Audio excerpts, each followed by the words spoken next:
한국에 체류하는 외국인이 알아두면 도움이 되는 꿀팁. EPS 팁스의 두 번째 시간. 한국의 직급 개념부터 직장 문화와 기본적인 한국식 예절까지 함께 알아볼까요? 한국어를 배울 때 어려운 것 중 하나가 바로 존댓말인데요. 직장에선 특히 더 신경 써야 합니다. 한국의 직장에선 직급 순서에 따라 호칭 표현이 달라지기 때문인데요. 우선 일반적인 회사의 직급은 인턴, 사원, 주임, 대리, 과장, 차장, 부장, 이사, 상무, 전무, 부사장, 사장 순으로 높아집니다. 상급자의 경우 성과 직급, 존칭으로 부르는 것이 일반적이지만 때에 따라 직급과 존칭으로 부를 수도 있습니다. 부장님, 김 부장님처럼요. 동급자의 경우엔 어떨까요?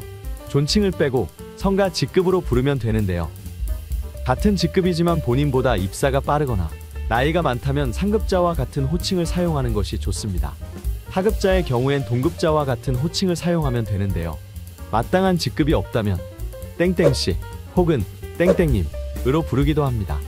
본인이 다니는 직장에선 어떤 호칭을 사용하는지 잘 파악해서 적절한 호칭을 사용하는 것이 중요하겠죠? 한국 직장에서 살아남기.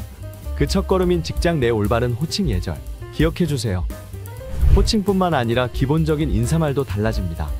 본인보다 나이가 많은 사람이나 상사를 만나서 인사를 할 때 안녕 대신 안녕하세요. 감사 인사를 전할 땐 고마워가 아니라 감사합니다 라고 해야 정중한 표현이 됩니다. 또 헤어질 땐 안녕히 가세요 라고 인사하고 손을 흔들기보단 허리를 숙여서 인사해야 합니다. 한국 직장에서는 직책에 따라 상하 관계가 분명하고 위계 질서가 존재합니다. 이는 특히 위험한 기계를 다루거나 안전사고를 방지해야 하는 현장에서 더 두드러지는데요. 조그마한 실수가 큰 사고로 번질 수 있기 때문에 주어진 일을 처리할 땐 정해진 규칙과 상사의 지시에 잘 따르는 것이 중요합니다. 또 일하다가 문제가 생기면 혼자 해결하기보단 상사에게 보고해서 문제를 해결하는 것이 좋겠습니다.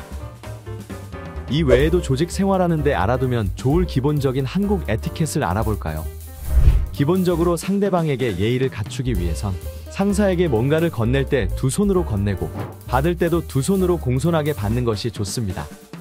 열심히 일하고 기다리던 식사 시간. 한국인에게 중요한 건 밥심이라고 하죠. 한국의 에티켓은 밥 먹을 때 특히 지켜야 할 것들이 많은데요. 직장 동료들과 같이 밥을 먹을 때 알아두면 좋을 에티켓도 알려드릴게요. 보통 가장 아랫사람이 물과 식기를 세팅하는데 직급이 높은 분부터 드리면 좋고요. 다 같이 먹는 탕, 찌개류의 음식을 먹을 땐 개인 접시에 담아 상급자부터 드리는 것이 한국의 식사 예절입니다. 이제 먹을 준비가 다 됐으니 먹어볼까요? 잠깐! 맛있게 먹는 건 좋지만 큰 소리를 내며 식사하는 행위는 예절에 어긋납니다. 쩝쩝거리는 소리가 같이 식사하는 상대방에게 불쾌감을 줄 수 있는데요. 비슷하게 음식이 입안에 있는 채로 말을 하는 행위도 조심해야 합니다. 다만 어쩔 수 없는 경우엔 손으로 입을 가리고 말을 하는 것이 좋겠습니다. 한국에서는 젓가락과 수저를 이용하여 식사를 하는데 다 함께 먹는 음식을 젓가락으로 뒤적거리지 않고 집은 음식은 바로 먹는 것이 좋습니다. 반드시 지켜야 하는 법은 아니지만 예의를 중시하는 한국에서 한국식 예절을 익혀둔다면 단체 생활할 때 더욱 좋겠죠. 이상 알아두면 사랑받는 다양한 한국 정보 EPS 팁스, 다음에 또 다른 꿀팁으로 만나요.